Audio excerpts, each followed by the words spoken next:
what you find is that like metaphors matter. They are important. They help people navigate the world. So a good one is great. It helps you. A bad one on something as important as death is not just unhelpful, it is harmful. Yes. Right? So the predominant metaphor that people are going to use for grief is that grief is a journey. Journeys start and they have ends. Grief starts, but it does not have an ending. Right? And so to convince people that grief has some sort of end is to give them the only thing in the world that's worse than real pain, and that's false hope. Send them in search of light at the end of a closed tunnel. And we see this all the time. So whenever anybody talks about grief, they're like, oh, the 5 stages of grief. 5 stages and grief's a journey. It is a myth. It is not based on empirical data. It is Dr. Elizabeth Kubler-Ross studied terminally ill patients that were on their way to death, not the people that they left behind. So it's about the dying person, not the family reaction to the dying person. It's the 5 stages of dying. So it's like after... They're grieving their own life. After acceptance comes my funeral. So that's where it ends, right? So people find themselves like, oh, I think I've worked through the 5 stages. So I'm good. My brother, April 14th, 2015. And 2 years later, it's like, okay, I think I worked through. I accept it. On the 2-year anniversary of my brother dying, it is a Good Friday.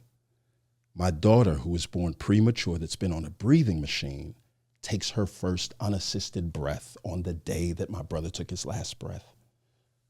Oh my God.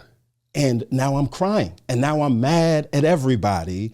And I'm happy, and now I'm like, wait, anger. Yes.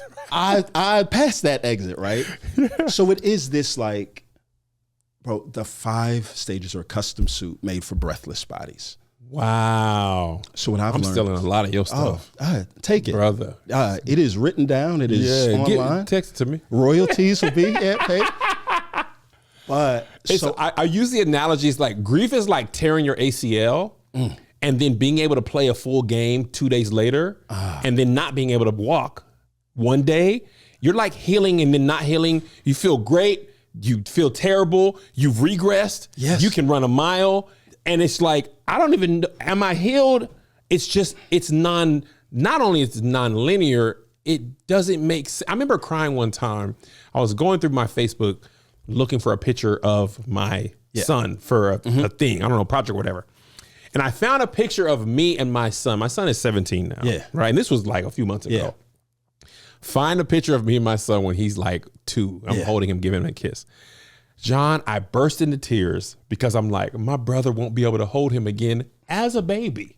Fam. And John, he held him as a baby. He wouldn't be able to hold him as a baby if he were alive. So why is this magical scenario where JoJo turns back into an 18-month-old baby? Like, I'm crying about things that can't happen, but also did happen. Right? I'm like, brain, come help me. You hurting me. But that's it though. So like, oh man. So like, but this is why it's, grief's not a journey. It doesn't have an end. Yeah. So a better metaphor is I think it's better to think of grief as a language. The goal of a language is not to finish, it is to become fluent. Language is created for the purpose of dealing with loneliness, which is the real killer in grief, right? In this, right? The loss is inevitable and it is painful.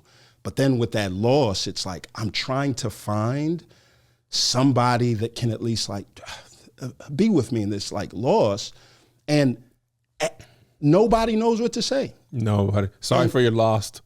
Let me know if I can help. If you need anything, let me know, brother. And I know people mean well. They mean well. But also when you're getting like hundreds of those same 3 things, everybody shut up talking to me, actually. That might be the most helpful. Well, this is what I'm saying.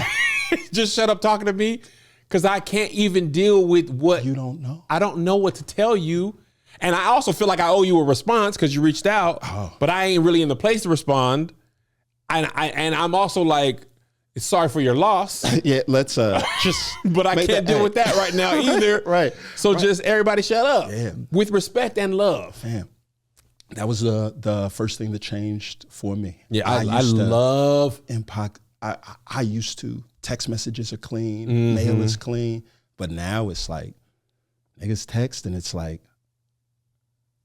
I may hit you back. Really? It changed your personality. It changed completely. I have not the concept of voicemail in this day and age where somebody calls and leaves a message. Yeah.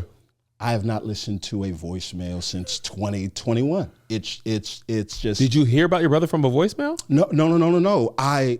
So it was like I was so much of a like people pleaser, caring for everybody else. Yeah. And then it's like, bro, when you lose a older brother and you're surrounded by people that have not had that kind of loss, and they come and they say, yeah, man, y'all like, man, my like grandfather died and messed me up. It's like, no, I love my grandma to death. My grandma died in 2020, but even her death was so close to. It was 5 years from Sam. Me and my cousin were at her funeral, and we both said, I love her, but I cannot shed a tear. Yeah. Right? Yeah.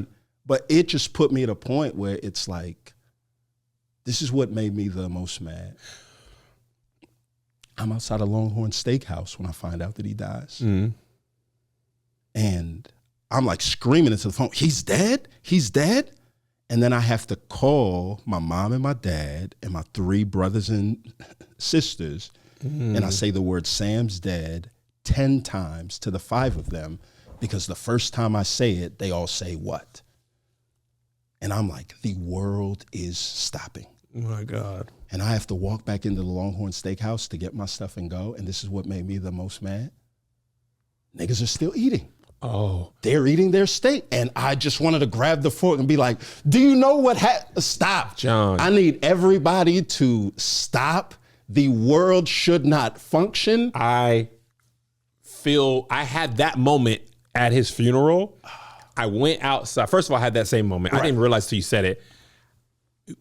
So I'm gonna tell you both parts. Yeah. My brother had a heart attack. Yeah. So I had shows. Josh is actually here. We were on our way to San Jose that day. So I had to text them like, yo, we're not doing a show. So they're like, oh, what? Because that's never happened. I've never canceled a show that I'm touring. So I got to let them know. So I'm telling my friends, because we all were friends. My brother was managing a few of my friends, but we were all close in group chats, all that stuff. So one, I have to tell them all, which I text them. Right. I was on the plane. I'm sorry. Jay gone. Right. So I can't do much more than that. But I had that moment that you were just talking about outside of the funeral. I remember being in the parking lot, and it ain't been 3 minutes. Yeah. I literally did the like 3 minutes from like it being over and me like shaking hands of the people. God bless you. Thank you. Thank you. And I remember looking across down. It was the church is in like a really busy part of Houston. Yeah. Gas station, Raising Cane's, all that stuff. It was at Houston? Fallbrook. Okay. Yeah. He had it at Fallbrook. We had the funeral at Fallbrook. Okay. So yeah, that's where I'm from. That's why. Oh, okay. Yeah. I'm watching people like get gas and get like Raising Cane's. And I'm like, how dare you fill up your tank when I'm having the second worst day of my life, and you getting gas just and extra sauce and going to pick your kid up and going on the freeway, just la-di-da. We're going to Dave and Buster's, y'all. This is what, yeah. And then people ask me where the repass is. You hungry at a time like this? And they mean what? But I ain't get the address, kid. Or my cousin want to come.